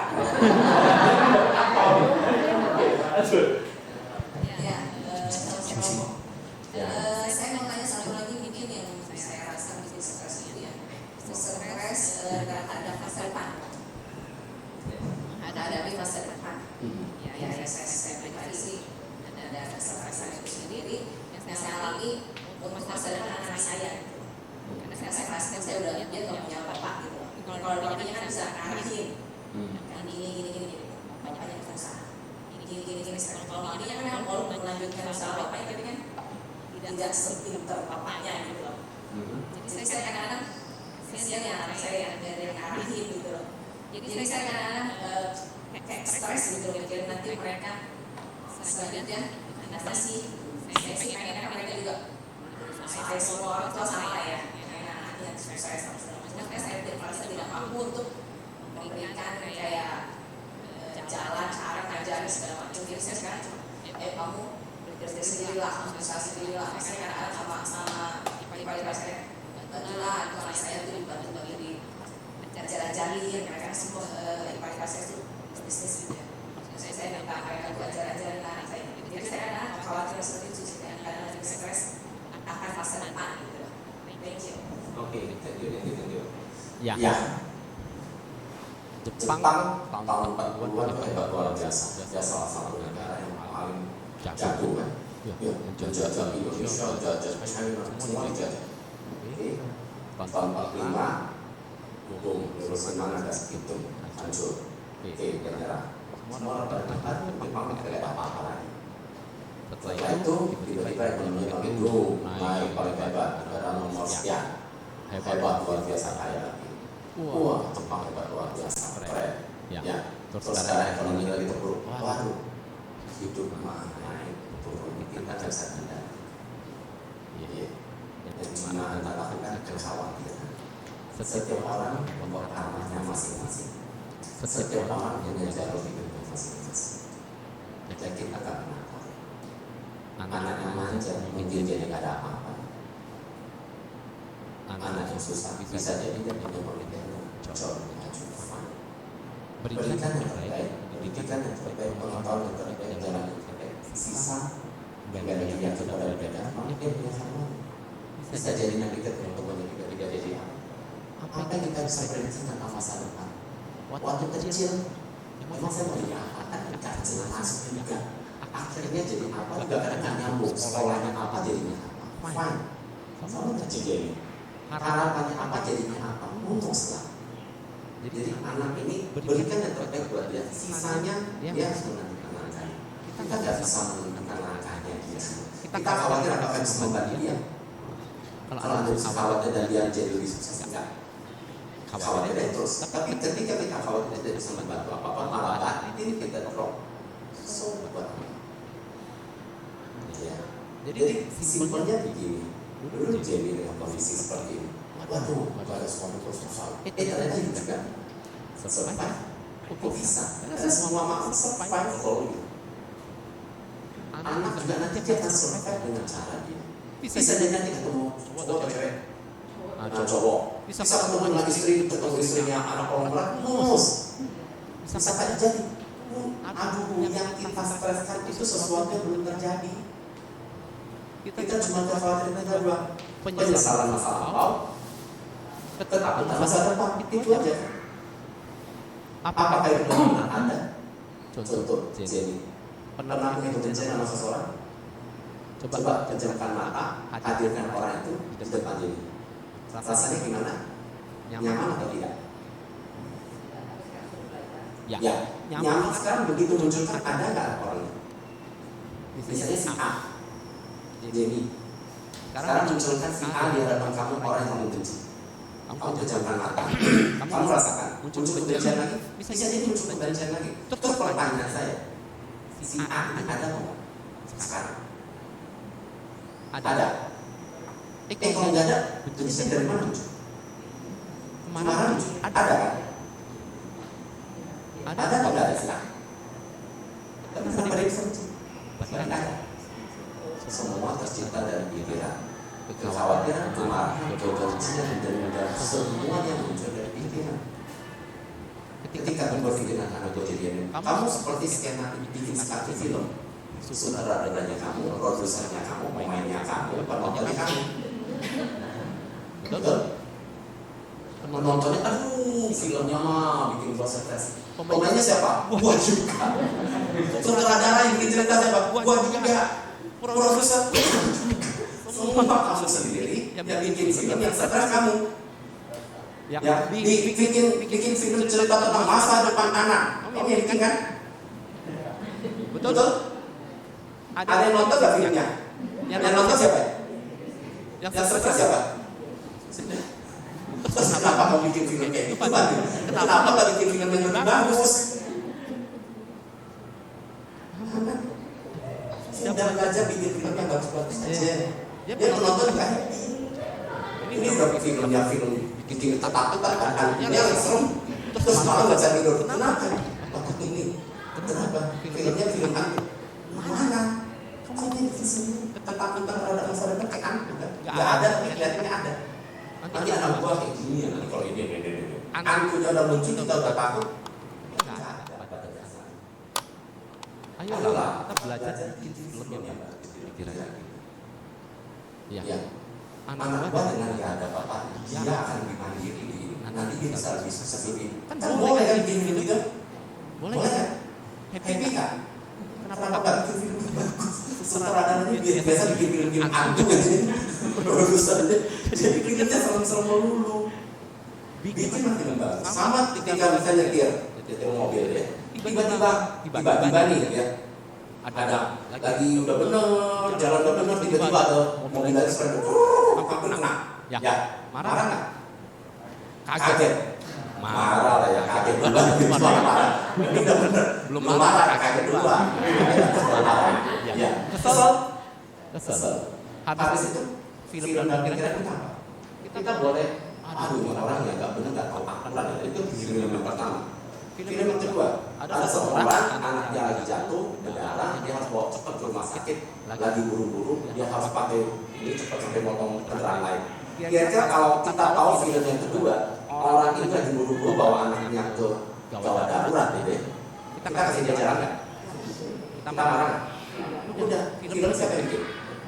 Mobilnya udah pergi kok nggak tahu kemana. Filmnya apa yang kita buat film ini? Kalau film pertama enggak marah, tiga malam nggak bisa marah terus. Tapi kalau film yang kedua dibuat happy, saya sudah bisa bantu dia, kasih dia jalan biar cepat. Kejadiannya sama, akhirnya bahagia dapat rumah. Tergantung filmnya. Dari film, yang kalau nggak bisa cari penulis film bagus, bikin film yang bagus saja deh. Susah bikin film yang begini gitu. Banyak orang sampai terjebak dalam film yang illusion. Dia bikin filmnya, jadi dokter tahu ya jiwa itu kan bikin filmnya sampai takut sendiri, sampai nggak bisa keluar sendiri, trauma sendiri. Artinya pengira sendiri gitu. Ketakutan itu muncul apa? Dari pikiran semua. Ya, jadi jangan bikin film yang serem-serem. Bikin film anak gua nanti akan sukses bahagia nih, yang dapat jodohnya paling bagus karena dia ini. Gitu aja filmnya. Dia happy, lo happy. Lihat. Oke. Yang lain silakan. Yuk. Nah. Mana ini. Ada. Udah cepet. Ya. Romo namanya. Tadi kan yang kita bahasnya puas. Cuma kalau kita terlalu berpuas diri kan kadang jadi terlena. Kayak seperti kita misalnya sekarang usahanya penghasilannya segitu, cuma karena kita berpuas diri kita jadi kayak stagnan gitu. Justru orang yang nggak berpuas diri kan dia bakal kayak berusaha untuk lebih baik lagi gitu. Jadi menurut Romo gimana sama yang kedua itu?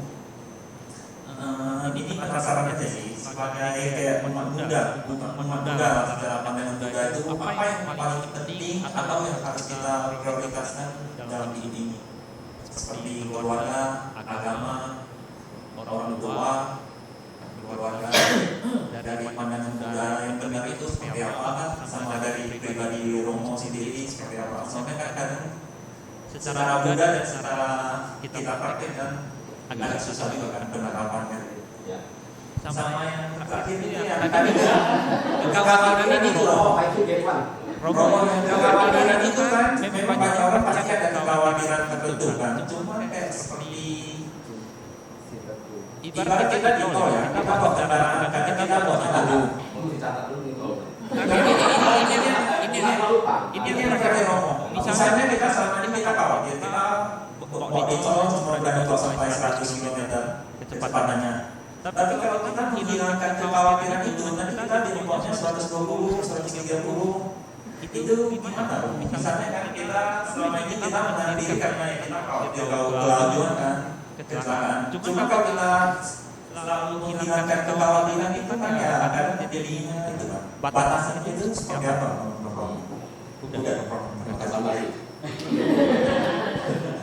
Oke. Was. Apa yang was diri?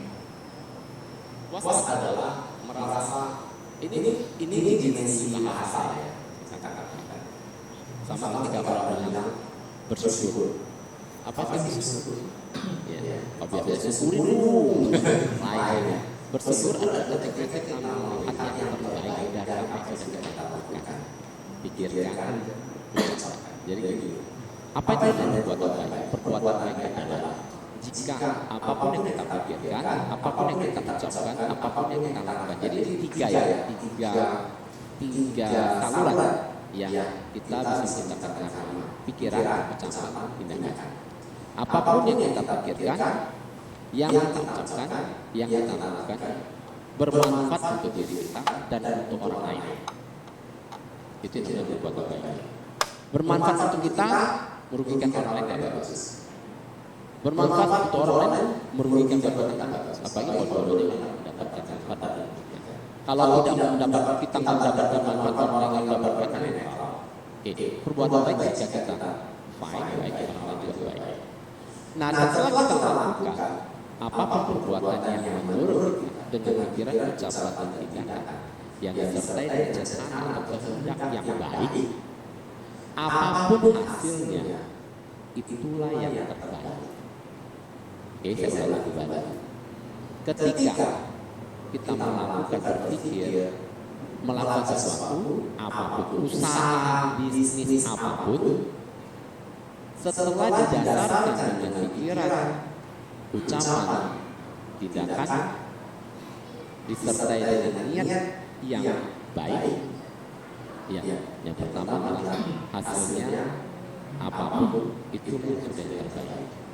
Hasilnya ketika kita orang, hasilnya ketika orang puas, hasilnya ketika kita bangkrut, hasilnya ketika kita tidak mendapatkan sesuai dengan yang kita harapkan.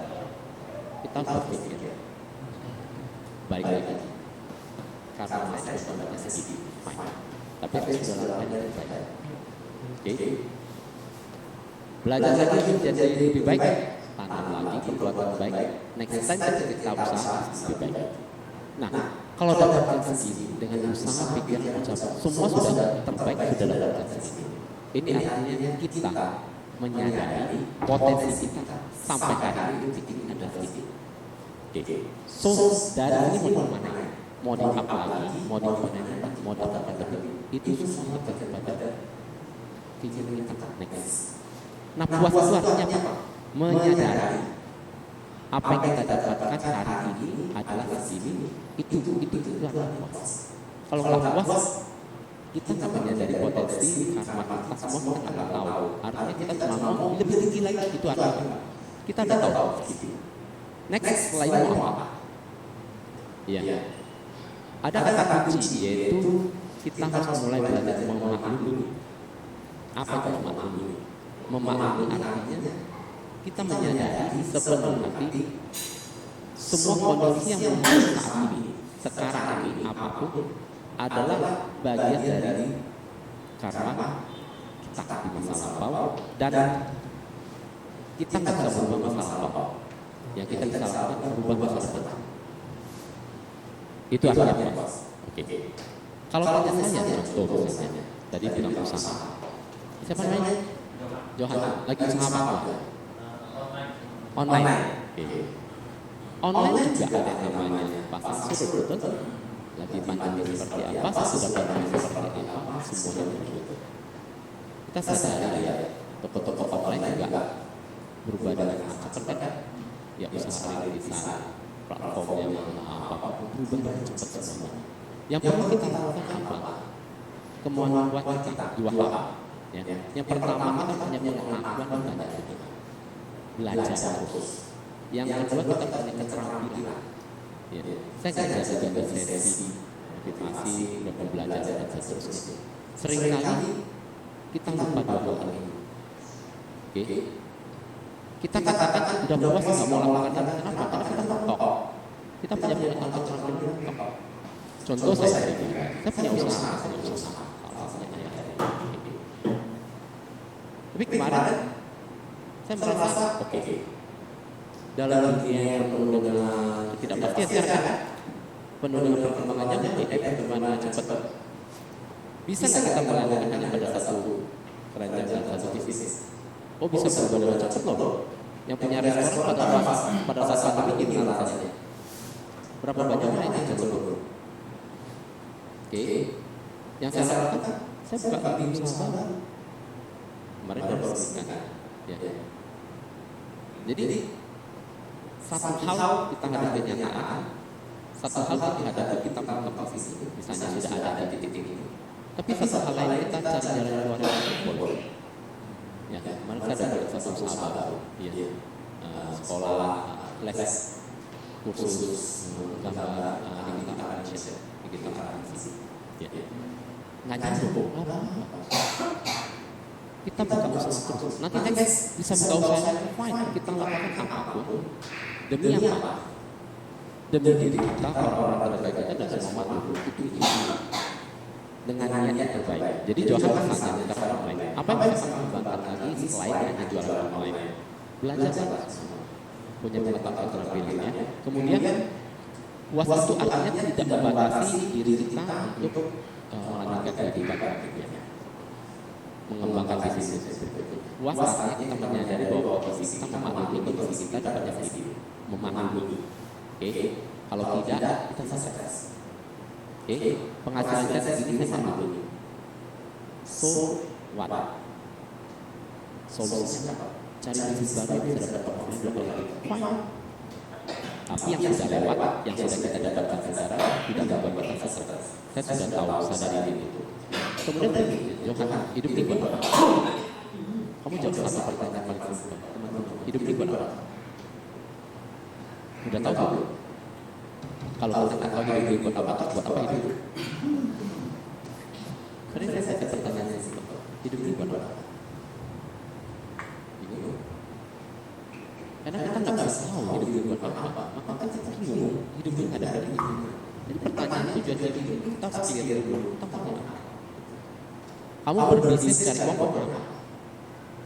Ya, nanti ada 5 faktor. Ya, ini hubungkan ke 5 faktor yang selalu saya bahas. Yang pertama adalah faktor keuangan, finansial.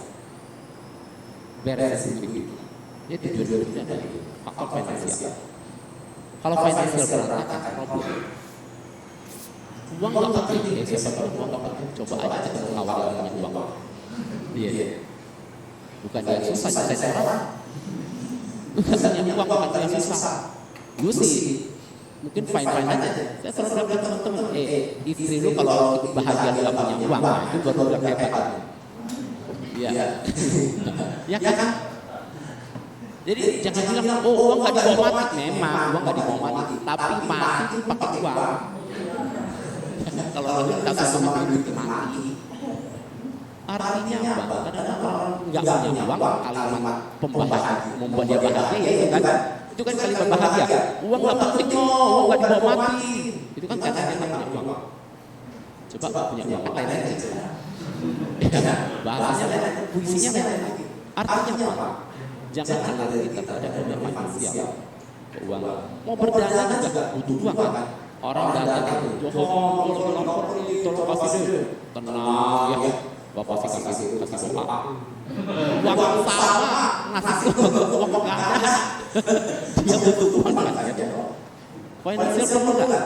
Kita jaga keuangan pertama. Yang kedua kesehatan. Orang sehat baru bisa cari uang. Kalau enggak, uang habis buat jaga kesehatan. Jadi faktor kedua adalah tujuan hidup. Iya, kesehatan. Banyak orang nggak baik. Ada yang bisa Pak Moto berkarya, ini. Saya bilang tubuh kita, kalau kita mau menghargai tujuan hidup kita, maka kita harus menghargai tubuh ini. Tubuh ini mau dipakai berapa tahun? 50 tahun, 20 tahun, 80, 100 tahun. Jaga baik-baik. Mobilnya jadi rawat di servis, badan di servis. Badan ada pernah di servis kan? Tapi kalau kita beli kita mobil ini, oh iya, habis. Ya, jadi yang kedua asisten yang jawabnya itu kan bisa tidur dia. Yang kedua kesehatan. Ya. Kemudian Yang faktor ketiga dari tujuan hidup adalah faktor relationship, keluarga. Jadi kalau umpamanya keluarga, hubungan Anda dan keluarga dan seterusnya tidak baik, ya ini problem. Ya, jadi faktor ketiga ini adalah bagaimana dengan saudara, dengan teman, hubungan relationship itu. Ya, tujuannya apa? Buat kita berbagi. Dan ini yang memang penting saya buat kita berbagi. Yang keempat adalah faktor pribadi kamu mendapatkan reward atau penghargaan atau pujian atau mendapatkan nama baik. Contohlah kamu punya banyak uang, kesehatan bagus, relasi dengan orang banyak, orang baik, tapi kamu jadi tersangka, namanya jelek, malu, ya.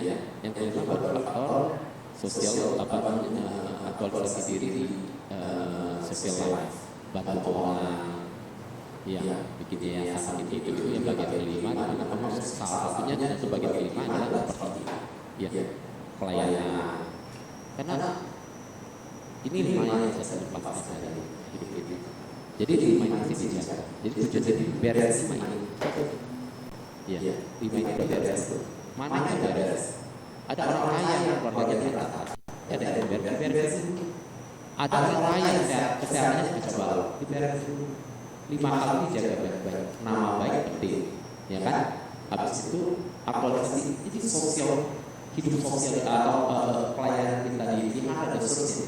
Enggak menghilangkan tanggung jawab saya sebagai pebisnis. Menjaga kesehatan saya pebisnis, saya coach, saya konseling. Ya, teman-teman di sini kan ada yang isi konseling kan? Ada kan? Form konseling kan di sini kan? Nah, form konseling itu dari kita. Saya bagian dari konselornya juga. Jadi di satu sisi ya kita cari uang untuk kehidupan kita. Di sisi lain secara religi ya, secara batin dan pikiran kita pelayanan ke Viara, fine. Seimbangkan aja 5 hal ini. Coba kita seimbangkan 5 hal ini. Ini beres. Jadi tujuan hidupnya di sana ya. Ini juga untuk menjawab pertanyaan ketiga kayaknya tadi udah ya, beres ya. Yang ketiga apa? Oh, menahan diri.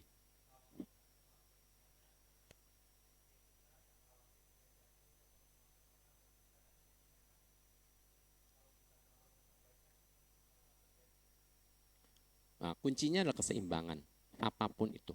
Ya, terlalu ekstrim problem, terlalu nggak ekstrim problem.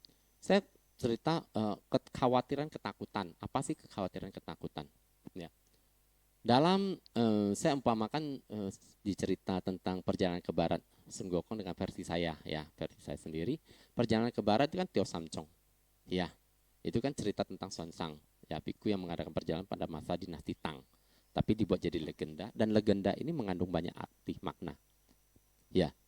Teo Samcong itu ada diri kita, lambang dari diri kita. Dia ditemani tiga murid. Siapa namanya? Sun Gokong, Tupak Kwai, satu lagi Wuching. 3 ini apa sih? Sun Gokong melawan siluman kerbau, siluman laba-laba yang menggoda dan seterusnya. Ditemani 3 murid perjalanan ke barat. Pertama adalah Sun Gokong. Sun Gokong itu mewakili pikiran. Ya, apa yang di pikiran? Pikiran adalah kekuatan yang paling kuat di antara 3 murid yang lain. Oke? Tupak Kwai nafsu keinginan. Oke. Yang ketiga Wuching, ketakutan dan keraguan-raguan. Oke. Sun Gokong di antara tiga paling jago sama dengan pikiran. Bisa berbuat dua bentuk, iya. Lagi di sini duduk Sun Gokongnya bisa lagi marah gitu ya. Tapi Sun Gokongnya kan marahin dia, ketawa. Berubah dengan cepat pikiran. Ya, dan pikiran Sun Gokong kan sama. Bisa awal silakan ya badannya di sini Johan ya Sun Gokongnya lagi mau jalan-jalan tadi ada ngomong tentang wisata Eropa Sun Gokongnya lagi itu ya di Eropa lagi jalan-jalan bisa pikiran powerful Sun Gokong nah pikiran harus dikendalikan kenapa? Karena kalau Sun Gokongnya nggak balik lagi itu yang di pinggir jalan di rumah sakit Grogol Sun Gokongnya nggak balik lagi Sun Gokongnya hilang pikirannya hilang problem dan Sun Gokong ini sulit dikendalikan sehingga Sun Gokong harus dikasih apa? Supaya kalau dia bantu nggak mau dengerin, dipasang apa? Ring kan kepalanya. Nah kalau udah bandel banget, Samsonnya apa? Baca mantra, baca doa kan? Sama Bapak Ibu teman-teman datang Viara hari ini buat apa sih? Tenang sih gokoknya. Gokoknya daripada mari kita tasbih. Ayo duduk baca parita dulu biar si gokok. Udah dibaca paritanya si gokoknya lagi makan kue tiaw. Lagi baca parita. Ya habis pulang ya. Oh ini makan kue tiaw ada enak. Namo tassa si gokok lagi makan. Susah si gokoknya pergi. Ya kan? Oke, yang kedua tuh Pak itu harus begini. Iya, lihat. Namo tassa yang jadi lewat. Kan lain pimpinan kan baru baca. Oke. Iki bawa enak makanan. Suka apa ini ya. Pokoknya nafsu keinginan ada melalui indera kita, penciuman mata, telinga, suara kayaknya semuanya ya lagi baca parita lagi serius tiba-tiba sebelah ngomong kedengaran langsung jadi nyerapnya itu Pak. Yang ketiga uji itu keraguan ketakutan gimana tidak jadi takut gitu. Dari 3 poin ini penting kan tiga-tiga nggak bisa dihilangkan. Jadi kalau banyak uji penting tidak ragu takut ya udah dibalik bunuh diri lompat dari lantai 10 nggak takut bisa sampai. Bukan begitu. Kita kendalikan ketakutan kita kekhawatiran kita kita kendalikan. Jangan dia kendalikan kita. Jangan pikiran. Oke, Bapak Ibu teman-teman, marah baru bikin keluar. Kenapa? Karena kita nggak kendalikan 3 poin kita nafsunya. Samsonnya masih berdiri, tupaknya udah Samson masih diri, sungguhnya punya sama. Mereka itu tahu 3 ini harus kita kendalikan, baru kita bisa selamat sampai ke barat bisa dibarengkan kawan apapun lah ya. Tapi intinya perjalanan kita menghadapi siluman kerbau yang bikin kita marah, emosi. Ya, bagaimana kita atasi itu? Siluman laba-laba yang menggoda, ya. Orang kedua, ketiga, keempat, kelima, banyak lah. Ya, godaan muncul. Bagaimana dengan 3 poin ini kita hadapi? Bukannya jadi banyak orang ini. Kalau mau kendalikan dosa sampai apa ke barat, betul? Kalau dosa kendalikan 3 poin ini, termasuk keraguan ketakutan ini itu, artinya nggak berapa. Ya, jadi sama. Nanti kalau saya mau bisnis gimana? Kalau bapak gimana? Ya udah, duduk aja ada resiko. Nanti gua duduk di sini kalau pesawat jatuh gimana? Stres juga. Kenapa? Karena ujian kendalikan. Ya. 3 ini penting kan? Penting. Murid hebat. Kalau ada ujian nggak ada ragu-ragu ketakutan, bablas. Ada dia, tapi kita kendalikan sesuatu. Nafsu keinginan ada, kalau enggak Anda duduk dia nggak pengen apa-apa, nggak bisa juga ada. Tapi jangan sampai dia kendalikan, jangan sampai keterlaluan. Pikiran juga sama, pikiran hebat iya, tapi kalau pikiran jalan kemana-mana, si gokong nggak bisa kita kendalikan. Duduk baca parita, meditasi aja si gokongnya lompat-lompat. Jangan lagi paham ya? Kendalikan itu 3 itu kalau bisa dikendalikan itu ya penimbangan ya kalau sampai ada cacat ya itu yang ikutan pengen banyak yang standar.